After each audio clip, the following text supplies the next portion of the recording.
السلام علیکم ورحمۃ اللہ وبرکاتہ۔ بڑی خبر ایسی حقیقت جو کوئی نہیں بتاتا، مگر ہماری کوشش ہوتی ہے کہ ہر بات مکمل حقیقت پر مبنی ہو۔ جب اس گفتگو کو شروع سے آخر تک سنا جائے گا تو یہ بات خود بخود واضح ہو جائے گی کہ یہ باتیں ابھی تک کسی نے نہیں بتائیں۔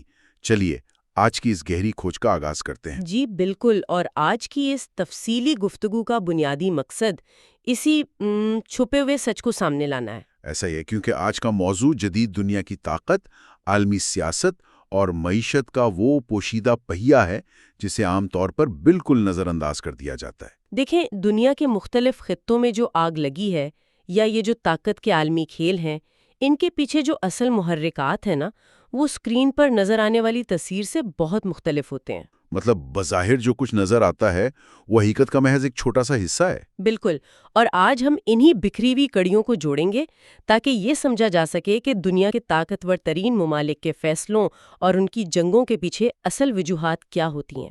تو اس پوشیدہ حقیقت کو سمجھنے کے لیے میرا خیال ہے سب سے پہلے ٹیکنالوجی کے میدان کا جائزہ لینا ضروری ہے۔ جی، کیونکہ آج کل 5th جنریشن اور اسٹیلتھ ٹیکنالوجی کا بہت چرچا ہے۔ ہاں، مثال کے طور پر ہم F-35 فائٹر جیٹ کو ہی دیکھ لیتے ہیں۔ اسے دنیا کا مہلک ترین اور جدید ترین جنگی جہاز مانا جاتا ہے۔ صحیح، اور اس کی اسٹیلتھ صلاحیتوں کی وجہ سے اسے کوئی عام ریڈار پکڑ بھی نہیں سکتا۔ بالکل، مطلب دشمن کا کوئی میزائل اسے بآسانی نشانہ نہیں بنا سکتا۔ پائلٹ اندر مکمل محفوظ رہتا ہے اور سینکڑوں میل دور سے ہدف کو تباہ کر سکتا ہے۔ بظاہر تو یہ ایک پرفیکٹ مشین ہے نا؟ پرفیکٹ لگتی ضرور ہے، لیکن یہاں ایک بہت بڑا تضاد ہے۔ اس اربوں ڈالر کی مشین کی بھی ایک انتہائی بنیادی اور مہلک کمزوری ہے۔ اور وہ کمزوری کیا ہے؟ اس کا ایندھن یعنی تیل۔ ذرا تصور کریں کہ یہ جدید ترین جہاز فضا میں اڑ رہا ہے اور کسی وجہ سے اس کا تیل ختم ہو جائے، یا اس کا آئل ٹینک لیک کر جائے۔ بالکل، یا وہ بروقت ریفیولنگ کے لیے کسی اڈے تک نہ پہنچ سکے تو کیا ہوگا؟ اس کی تمام تر ٹیکنالوجی بیکار ہو جائے گی۔ مطلب اس کے تمام جدید کمپیوٹرائز سسٹمز، ریڈارز سب شٹ ڈاؤن ہو جائیں گے۔ جی ہاں، فضا میں یہ محض ایک بے جان لوہے کا ٹکڑا بن کر رہ جائے گا اور سیدھا زمین پر آ گرے گا۔ یعنی اتنی مہنگی ٹیکنالوجی کا سارا دار و مدار ایک بہت ہی روایتی چیز پر ہے، مایا تیل۔ یہ تو واقعی سوچنے کی بات ہے۔ اور ٹیکنالوجی کی اس کمزوری کو اگر حالیہ واقعات کے تناظر میں دیکھا جائے تو 28 فروری کا واقعہ ذہن میں آتا ہے۔ وہ AI کلاؤڈ والا واقعہ؟ بالکل، جس کارروائی میں امریکہ نے AI کلاؤڈ کا استعمال کرتے ہوئے آیت اللہ کو نشانہ بنایا۔ یہ دنیا میں اپنی نوعیت کی پہلی مثال تھی جہاں مصنوعی ذہانت کے ایک مکمل کلاؤڈ نیٹ ورک کا استعمال کیا گیا۔ اور وہ کلاؤڈ کتنا خودکار تھا، ہدف کی تلاش سے لے کر حملے کے فیصلے تک سب کچھ آٹومیٹڈ۔ ہاں، ڈرونز کو کنٹرول کرنے، حملے کو انجام دینے اور یہاں تک کہ حملے کے بعد لاش کی تصویر لے کے تصدیق کرنے تک کا سارا کام اسی نے کیا۔ انسانی مداخلت تو نہ ہونے کے برابر تھی۔ بظاہر تو یہ مستقبل کی جنگوں کا ایک پرفیکٹ ماڈل نظر آتا ہے، لیکن دیکھیں AI کلاؤڈ یقیناً ایک انقلابی قدم ہے، مگر اس کے خامی بھی وہی ہے جو F-35 کی ہے۔ یعنی توانائی کا مسئلہ۔ بالکل، عام تاثر یہ ہے کہ AI شاید ہوا میں موجود کوئی غیر مرئی چیز ہے، لیکن حقیقت میں یہ کلاؤڈ زمین پر موجود بڑے بڑے ڈیٹا سینٹرز اور سرور فارمز پر مشتمل ہوتا ہے۔ صحیح، اور ان سرورز کو چلانے اور ان کے پروسیسرز کو ٹھنڈا رکھنے کے لیے بے پناہ بجلی کی ضرورت ہوتی ہے۔ جی، اگر اس پورے سسٹم کی بجلی چلی جائے اور بیک اپ بیٹریاں بھی جواب دے جائیں تو یہ سارا جدید ترین نظام ایک سیکنڈ میں مفلوج ہو جائے گا۔ تو یہاں سب سے اہم سوال یہ بنتا ہے کہ اتنے بڑے پیمانے پر بجلی پیدا کرنے کا سب سے بڑا ذریعہ آج بھی کیا ہے؟ روایتی ایندھن، یعنی تیل، گیس اور کوئلہ۔ اگر تیل کی سپلائی رک جائے تو AI کلاؤڈ سے لے کر عام ٹیکنالوجی تک سب کچھ اندھیرے میں ڈوب جائے گا۔ اس تجزیے سے تو ایک بہت بڑی تصویر سامنے آتی ہے۔ مطلب امریکہ جو دنیا کی واحد سپر پاور ہے، اس کی طاقت کا سارا انحصار محض ایک قدرتی وسیلے پر ہے۔ ایسا ہی ہے، امریکہ کو سپر پاور اس کے ایٹمی ہتھیاروں، ٹام ہاک میزائلوں اور B-2 بمبارڈ طیاروں نے بنایا ہے، لیکن یہ پوری ملٹری انڈسٹریل کمپلیکس تیل کی محتاج ہے۔ خدا نخواستہ تیل کا نظام درہم برہم ہو جائے یا ان ذخائر پر کسی اور کا قبضہ ہو جائے تو یہ B-2 طیارے اڑ ہی نہیں سکیں گے۔ نہ ایٹمی آبدوزیں کام کر سکیں گی اور نہ ہی میزائلوں کے گائیڈنس سسٹمز۔ عالمی چودراہٹ کا یہ سارا محل تیل کے بغیر ایک ہی رات میں زمین بوس ہو سکتا ہے۔ یہ ایک بہت تلخ عسکری حقیقت ہے۔ اچھا، جب عالمی طاقت اور معیشت کی بات ہوتی ہے تو امریکہ کے ساتھ چین کا ماڈل سمجھنا بھی بہت اہم ہے۔ بالکل، چین اس وقت پوری دنیا کا مینوفیکچرنگ ہب بن چکا ہے۔ ہاں، دنیا کی کسی بھی مارکیٹ میں چلے جائیں، زیادہ تر مصنوعات پر میڈ ان چائنا کی مہر نظر آتی ہے۔ چین دنیا کی ہر چھوٹی بڑی ضرورت پوری کر رہا ہے۔ اور اس میں بڑے دلچسپ تضادات بھی ہیں۔ بالکل، جیسے امریکہ میں ہر سال 4 جولائی کو یوم آزادی پر لاکھوں امریکی جھنڈے لہرائے جاتے ہیں، لیکن اعداد و شمار بتاتے ہیں کہ ان جھنڈوں میں سے 90% کے پیچھے میڈ ان چائنا کا سٹیکر لگا ہوتا ہے۔ اور صرف یہی نہیں، چین کا کوئی سرکاری مذہب نہیں ہے، لیکن حجاز مقدس میں بکنے والی 90% جائے نمازیں، تسبیحیں چین سے آتی ہیں۔ یہاں تک کہ ویٹیکن سٹی اور یروشلم میں ملنے والے مذہبی نشانات بھی چینی فیکٹریوں میں تیار ہوتے ہیں، اور دنیا میں سب سے زیادہ سولر پینلز اور الیکٹرک گاڑیاں بھی وہی بنا رہا ہے۔ لیکن ان کی تیاری بھی اسی پرانے ماڈل کے تحت ہو رہی ہے۔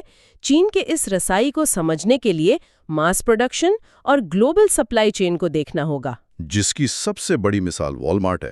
بالکل، والمارٹ کے ہجوم کا اندازہ اس بات سے لگائیں کہ دنیا بھر میں اس کے 10,500 کے قریب سٹورز ہیں اور 21 لاکھ ملازمین ہیں۔ مطلب اگر ان 21 لاکھ لوگوں کو فوجی یونیفارم پہنا دی جائے تو یہ دنیا کی سب سے بڑی فوج بن جائے۔ ایسا ہی ہے، اور اگر والمارٹ کی تمام پارکنگز اور سٹورز کا رقبہ اکٹھا کیا جائے تو وہ امریکی ریاست فلوریڈا کے برابر بنتا ہے۔ یہ تو ایک پوری معاشی سلطنت ہے۔ اور والٹن فیملی کے حوالے سے تو کہا جاتا ہے کہ اگر ان کا کوئی فرد ہر روز اپنے کسی ایک سٹور کا دورہ کرے تو اسے واپس پہلے سٹور پر آنے میں 37 سال لگ جائیں گے۔ اور یہ برانڈ 1 گھنٹے میں $2 ملین کماتا ہے۔ لیکن اصل نقطہ جو اسے ہمارے موضوع سے جوڑتا ہے وہ یہ ہے کہ والمارٹ کی 83% مصنوعات صرف چین سے آتی ہیں۔ 83%؟ یعنی امریکہ کی اتنی بڑی کمپنی مکمل طور پر چینی پیداوار کے شکنجے میں ہے۔ اور یہی عالمی معاشرت کا سب سے نازک پہلو ہے۔ چین کی اس بے پناہ پیداوار اور اربوں مصنوعات کو بحری جہازوں کے ذریعے دنیا بھر میں پہنچانے کے پیچھے صرف ایک طاقت ہے: تیل۔ مطلب اگر تیل کی سپلائی میں خلل آ جائے تو چین کے پاور پلانٹس بند ہو جائیں گے؟ جی، فیکٹریاں رک جائیں گی، ٹرانسپورٹیشن جام ہو جائے گی۔ نتیجہ یہ نکلے گا کہ چین کا معاشی دیوالیہ نکل جائے گا اور دنیا کے 70 سے 80% برانڈز ختم ہو جائیں گے۔ اس سے تو ثابت ہوتا ہے کہ اصل سپر پاور وہ نہیں جس کے پاس بڑی فوج ہے، بلکہ وہ ہے جس کا تیل اور گیس کے ذخائر پر کنٹرول ہے۔ بالکل درست۔ اور اگر طاقت کا مرکز تیل اور گیس ہی ہے تو پھر ان ذخائر کے عالمی جغرافیے پر نظر ڈالنا بہت ضروری ہے۔ اعداد و شمار کے مطابق اس وقت خام تیل کے سب سے بڑے ذخائر کے لحاظ سے پہلے نمبر پر وینیزویلا ہے۔ جی، جنوبی امریکہ کا ملک۔ دوسرے نمبر پر سعودی عرب، تیسرے پر ایران، چوتھے پر کینیڈا اور 5ویں پر عراق ہے۔ لیکن عجیب بات ہے کہ پہلے نمبر پر موجود وینیزویلا اتنی معاشی بدحالی کا شکار ہے۔ کیونکہ صرف ذخائر کا ہونا کافی نہیں ہوتا، ان پر عالمی سیاست اور جغرافیائی پابندیوں کا اثر بہت گہرا ہوتا ہے جو طاقتور ممالک لگاتے ہیں۔ صحیح۔ اچھا، گیس کے ذخائر کی بات کریں تو وہ کس کے پاس ہیں؟ گیس کے سب سے بڑے ذخائر روس کے پاس ہیں، دوسرے نمبر پر ایران اور تیسرے پر قطر، چوتھے پر ترکمانستان اور 5ویں پر امریکہ ہے نا؟ بالکل۔ لیکن قابل غور پہلو یہ ہے کہ اگر صرف روس، ایران اور قطر کے گیس ذخائر کو جمع کر لیا جائے تو یہ دنیا کی کل گیس کا 51% بنتا ہے۔ یعنی پوری دنیا کی آدھی سے زیادہ گیس صرف ان 3 ممالک کے پاس ہے۔ لیکن ذخائر ہونا ایک بات ہے، انہیں نکال کر دنیا تک پہنچانا الگ مرحلہ ہے۔ پیداوار میں اس وقت امریکہ پہلے نمبر پر ہے، پھر سعودی عرب، روس، کینیڈا، چین وغیرہ آتے ہیں۔ اگر ہم ان سرفہرست ممالک کا جغرافیائی نقشہ دیکھیں تو طاقت کا ایک بہت واضح مرکز سامنے آتا ہے، اور وہ مرکز ہے خلیج کا خطہ۔ 5 بڑے پیداواری ممالک یعنی سعودی عرب، عراق، ایران، UAE اور کویت اسی ایک خطے میں ہیں۔ اور روس بھی اس کے قریب ہی ہے۔ اس کا تو مطلب یہ ہوا کہ جدید دنیا کی ٹیکنالوجی کا 50% انحصار بحرائے عرب اور خلیج پر ہے۔ عرب ممالک سے آ رہی ہے اور روزانہ 20 سے 25% تیل آبنائے ہرمز سے گزرتا ہے، جس پر ایران کا کنٹرول ہے۔ تو اسی لیے امریکہ اور چین دونوں اس آبی گزرگاہ کی اہمیت سے واقف ہیں اور ساری عالمی سیاست اسی کے گرد گھومتی ہے۔ بالکل۔ امریکہ تو پیٹرو ڈالر نظام کے تحت اپنا کنٹرول مضبوط کر چکا تھا، لیکن چین نے خاموشی سے آگے بڑھتے ہوئے تیل کے بڑے ذخائر والے ممالک یعنی وینزویلا، ایران اور کینیڈا کے ساتھ طویل المدتی معاہدے کر لیے۔ یعنی وہ صرف خریدار نہیں رہا بلکہ اس نے براہ راست رسائی حاصل کر لی، جس سے مغربی اور امریکی تیل کمپنیوں کو خطرہ محسوس ہوا۔ جی ہاں، اور انہی کمپنیوں نے چین کا راستہ روکنے کے لیے 2017 میں ڈونلڈ ٹرمپ کو سپورٹ کیا تاکہ سخت پالیسیاں لائی جا سکیں۔ تجارتی جنگ سے چین کو کنٹرول کرنے کی کوشش کی گئی اور پھر حالات نے ایسا رخ اختیار کیا کہ 2026 میں انہیں دوبارہ لایا گیا۔ اور اس کے بعد جو واقعات ہوئے وہ واضح طور پر تیل کے ذخائر کو زبردستی کنٹرول کرنے کی حکمت عملی لگتے ہیں۔ 3 جنوری 2026 کو وینزویلا پر ہونے والا اچانک حملہ اس کی واضح مثال ہے، جس میں صدر نکولس مادورو کو اقتدار سے ہٹا کر نیو یارک لایا گیا تاکہ وہاں ایسی حکومت بنے جو امریکی کمپنیوں کے مفادات کا تحفظ کرے۔ بالکل۔ اور اس کے فوراً بعد ایران پر حملہ ہوا۔ ایران پر حملے کی وجہ تو ہمیشہ اس کا جوہری پروگرام بتائی جاتی رہی ہے۔ لیکن حقائق دیکھیں تو ایک بڑا تضاد ہے۔ مصدقہ معلومات کے مطابق ایران اس حملے سے محض 2 دن قبل جنیوا کے مذاکرات میں اپنے یورینیم کی افزودگی کو 60% سے کم کر کے 3.6% پر لانے کے لیے راضی مند ہو گیا تھا۔ جب وہ عالمی شرائط ماننے کو تیار تھا تو پھر اتنی جلدی حملہ کیوں کیا گیا؟ کیونکہ اگر معاہدہ دستخط ہو جاتا تو ان پر حملے اور ان کے وسائل تک رسائی کا کوئی سفارتی یا اخلاقی بہانہ باقی نہیں رہتا۔ مطلب اصل خطرہ جوہری پروگرام نہیں تھا بلکہ تیل اور گیس کے وہ ذخائر تھے جن پر چین گرفت مضبوط کر رہا تھا۔ عرب ممالک کا کردار بھی ایک معمہ ہے۔ ہم دیکھتے ہیں کہ ایران یا اس سے جڑے گروہوں کی طرف سے عرب ممالک پر مسلسل حملے ہو رہے ہیں۔ قطر، عراق، بحرین، سعودی عرب وغیرہ پر۔ ہاں، تو جب ان ممالک میں امریکہ کے فوجی اڈے موجود ہیں تو امریکہ انہیں بچانے کے لیے کوئی فیصلہ کن کارروائی کیوں نہیں کرتا؟ اس معمے کو سمجھنے کے لیے جنگی معیشت اور ری سائیکلنگ کے ماڈل کو دیکھنا ہوگا۔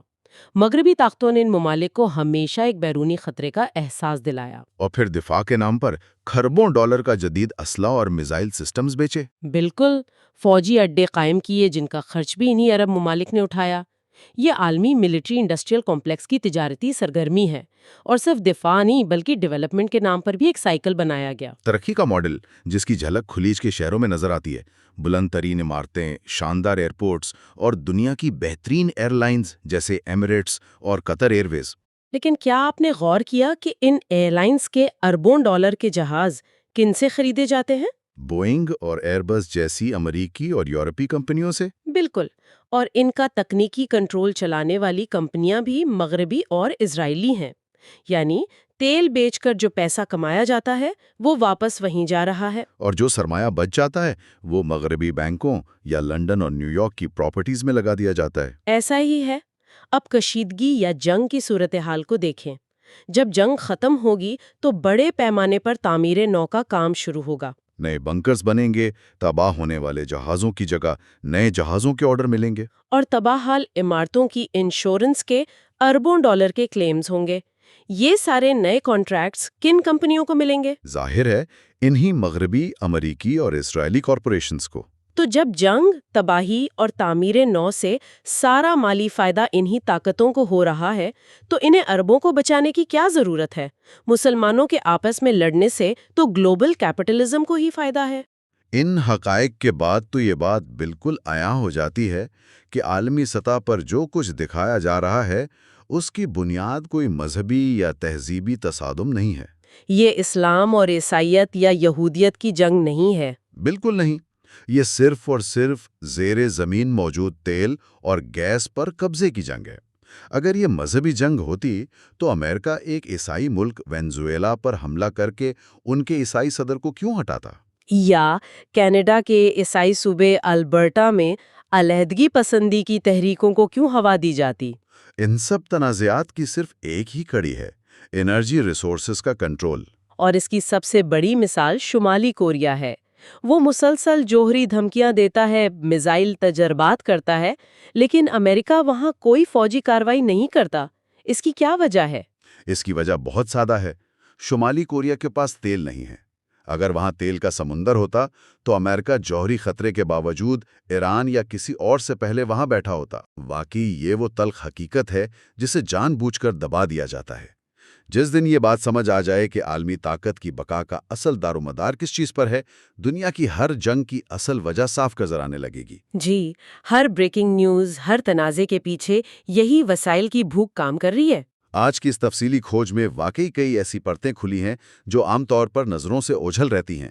کس طرح دنیا کے مہلک ترین F-25 جیٹ سے لے کر ہمارے ہاتھ کی تسبیح تک سب کچھ تیل کے گرد گھوم رہا ہے۔ بالکل، یہ وہ پوشیدہ حقیقت ہے جو عالمی سیاست کو چلا رہی ہے۔ لیکن اس گفتگو کو سمیٹنے سے پہلے ایک انتہائی اہم اور دور اندیش پہلو ابھر کر سامنے آتا ہے، اور سننے والوں کے لیے یہ ایک ایسا سوال ہے جو غور و فکر کی دعوت دیتا ہے۔ وہ کیا؟ اگر جدید دنیا کا سارا جغرافیہ، ساری سپر پاورز کا غرور اور جنگیں صرف زیر زمین موجود اس تیل اور گیس کی محتاج ہیں، تو ذرا سوچیں، جب آنے والی دہائیوں میں دنیا مکمل طور پر سولر، ونڈ اور متبادل توانائی پر منتقل ہو جائے گی، تو کیا عالمی طاقت کا یہ نقشہ بالکل الٹ نہیں جائے گا؟